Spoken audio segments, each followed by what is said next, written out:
forgot that she screams, and she just started screaming, and she thought it was David Guest, and then she thought it was a joke. Welcome to WatchMojoUK, and today we'll be counting down our picks for the top 10 celebrities who lost it on live TV. That's the nice thing, is you can have opinions and they kind of change and flow.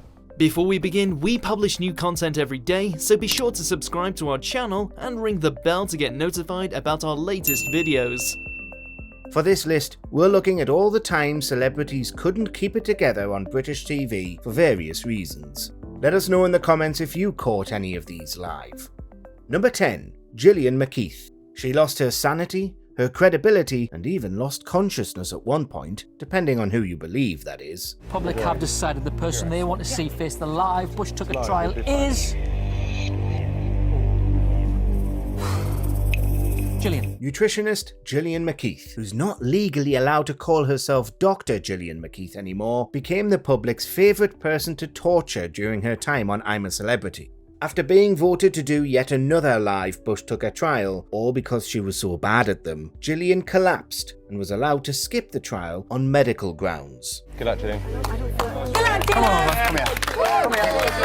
We'll explain it all, don't worry. We'll explain exactly what's going on, okay? Let's get Bob in. And years later, she and fellow former contestant Carol Vorderman got into a row about it on This Morning. She maintained that it wasn't faked, while Vorderman called her out. That's because I wasn't even in the camp. Doing them and then you pretended to faint. No, and I did not pretend to faint. I have a history. I think this is the moment on live. I have a medical live condition. telly. I can't believe you're mocking it. Number 9. Robert Downey Jr. During a press junket for Avengers Age of Ultron, megastar Robert Downey Jr. notoriously stormed out of an interview with Channel 4's Krishnan Guru Murthy. Well, I think we've got 3 more minutes on our agreement. Your foot's starting to jump a little bit. You better get to your next question. Guru Murthy had previously come to blows with Tarantino, and yet again, it looked like a Hollywood A-lister didn't realise that Channel 4 News is a serious broadcaster and not a magazine doing a fluff piece to promote a new film. What are we doing? Well, I'm just asking questions, that's all. Right. Okay. Bye. Thank you. According to Guru Murthy, he also had cleared his difficult questions about Downey's past with the PR team, but Downey still quit when the questions got too personal for him to handle. Okay. Yeah, you're right. Thank you. Yeah. You seem okay, it's just getting a little dinosaur in your... Number 8. Chris Morris. Do you realise that in the times of Roman Britain, the Italian ladies, those who could afford it, used to ship themselves to this country to be serviced by the Saxons? Back in 1996, legendary satirist Chris Morris popped up in the audience for The Time, The Place, a daytime talk show. Supposedly, he was filming undercover for Brass Eye, pretending to be an academic. You know the story of the Minotaur in the labyrinth, this half man, half bull, was often depicted like that, but occasionally was depicted as a large four-legged breast. And this was something that men were frightened of. Whatever was going on, he was playing a character and got involved in a debate over whether British men are bad in bed. However, he was totally caught out by the host, John Stapleton. When asked whether his name is really Thurston Lowe, Morris says no, he's called Peter Davis, and then keeps lying. A master at improvising and keeping a straight face, Morris goes for Stapleton and criticises the production, a shouting match starting between them. That's what you do on these cheap shows. No, come on, my friend. Walk around with your Come on, my friend. Tap people on the shoulder. Listen. Number 7. Philip Schofield and Holly Willoughby. In 2016, television history was made when This Morning won Best Live Magazine Show at the NTAs. Okay, so obviously you might have noticed we're still wearing the same clothes. I haven't been home yet. Rather than go home between claiming their victory and returning to present This Morning the next day at 10 o'clock, they stayed out, partied all night, and then arrived to set still in their evening wear and still drunk. So now, before you jump to any conclusions where these mysterious yellow stains might have come from, I can tell you that is in fact mustard and piccalilli. We got to watch in real time as the drunkenness faded and the hangover set in, as well as Holly's horror at Chef Phil Vickery wanting to make pickled eggs from scratch. Can't pickle an egg. You can do many things with an egg, but you don't pickle. Let's start there, look. The show descends into chaos, and Holly starts eating an entire cake on her own, while Philip threatens to drop an egg into it. I'm going for the cake. I literally just want to bury my face in this. Do it. Number 6. Shaun Ryder. Chris Evans' anarchic Friday night show ruled Channel 4 in the late 1990s, but no guest was as infamous as Happy Monday's frontman, Shaun Ryder. Now, we've talked before on the radio, and you know that you swear a lot, don't you? You are aware of that. He'd already gotten on Channel 4's watch list the first time he appeared, but eventually he returned to perform a Sex Pistols cover. The interviews may have been pre-recorded on TFI Friday, but the music wasn't. If you don't swear tonight, I'll give you my shoes. That's good.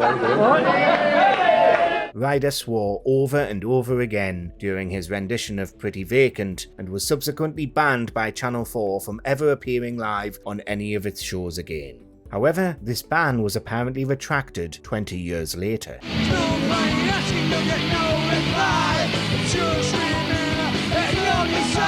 Number 5. Tiffany Pollard. We're sure anybody would be upset if they thought someone they'd just seen that morning who'd taken ill had suddenly died. You can't say a word. Nothing. David's dead. No, he's not. So it's easy to understand why Tiffany Pollard was so distraught over the news that David was dead. But, as we all know, there was a notorious mix-up. She'd been told by Angie Bowie that her former husband David Bowie had passed away, but wrongly assumed that Angie was talking about fellow Big Brother housemate David Guest, who was unwell. Are you serious? Shh, sit down. Oh Sit my down. gosh, oh my gosh, oh my gosh. When she found out what had happened, she initially thought Angie was playing a sick joke on her and was absolutely furious. Chill, no, chill. Chill. Tiffany. No, Tiffany.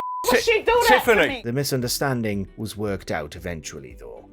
Number 4. The Sex Pistols. Punk rockers. The new craze, they tell me. Who really lost it this time? The Pistols or Bill Grundy? Well, the Pistols just did what they did best, and continued to go from strength to strength after this, until they broke up in 1977. Bill Grundy, on the other hand, was put on suspension, eventually let go, and saw Today get cancelled shortly after. See, they're as drunk as I am. They're clean by comparison. They're a group called the Sex Pistols. All this because Grundy, while apparently drunk, though this has been denied, questioned the Pistols on how they were damaging British youth. He goaded them into cursing live on daytime television, and then seemingly tried to get a young Susie Sue, only shortly before the Banshees would form, to sleep with him. Are you, Well, your granddad. are you worried or are you just enjoying yourself?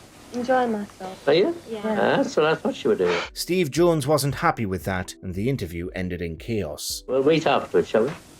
You dirty son. You dirty old man. Number 3. Boris Johnson. He's always blurred the lines between being a politician and a celebrity, and has clearly sought fame his whole life in whatever way he can manage. I wasn't accused of law breaking. I was asked to say what had gone on at a party or an event. But he was furious to be brought against a parliamentary select committee in 2023 to answer for Partygate. The entire investigation and hearing, conducted by a group of cross-party MPs, was about whether he'd willingly lied to the House of Commons about those parties being social or work events. You did not ask. I did say, this is complete nonsense. I mean, complete nonsense. Faced with a group of deeply sceptical MPs, including former Deputy Labour leader Harriet Harman and Tory backbencher George Walker, Johnson crumbled, seeing red on live television during an hours-long interrogation. I asked the relevant people. They were senior people. They've been working very hard. They gave Jack Doyle gave me a clear account of what had happened. The Cabinet Secretary. How the Cabinet Secretary wasn't there? Number 2. Kim Woodburn. It's clear that Kim Woodburn usually loses it every time she appears on TV, including when she's been on This Morning and Celebrity Big Brother, not to mention launching her television career telling people off for having filthy houses. Tell you what I did. I didn't tell you how vile you are from day one. That's what I should have done. You, my dear. You're a horrible, self-centered, publicity-seeking witch. But we're going to specifically talk about the time she nearly came to blows with her arch-enemy Colleen Nolan live on Loose Women. This came after Colleen was accused by Woodburn of creating a toxic atmosphere in the Big Brother house and being two-faced. You've no talent. That's the only way you get TV. Excuse me. That alone. Nolan denied the charges, and the two were supposed to settle their differences on ITV, with Janet Street Porter judging. but it devolved into a shouting match and Woodburn left the set. I wouldn't want to sit and talk to lying Well, I trash think like that's you. sad. I think we should have told a lie. Yeah, not good. So you think what you like? It's a terrible thing to say. You're showing yourself in your true... Number 1. Piers Morgan. He's another who's made his whole career getting outraged over increasingly spurious issues, always looking for the next thing to throw a live tantrum over. We could talk about anything here. The time he pretended to vomit a vegan sausage roll, scaring Boris Johnson into a fridge, or criticising trophy hunters. I understand that you don't like Meghan Markle. You've made it so clear a number of times on this programme. But we've got to go with the time he spectacularly quit Good Morning Britain after weatherman Alex Beresford called him out for his relentless attacks on Meghan Markle. I'm done with this. No. Sorry, no. Sorry. Do you know what? That's pathetic. You can trash him, maybe not my No. See you later. Rather than debate someone who has different views from him, the thing he's apparently always up for doing, he ran out of the studio, red-faced, never to return. Sorry, can't do This this. is absolutely diabolical behaviour. Do you agree with our picks? Check out this other recent clip from WatchMojoUK and be sure to subscribe and ring the bell to be notified about our latest videos.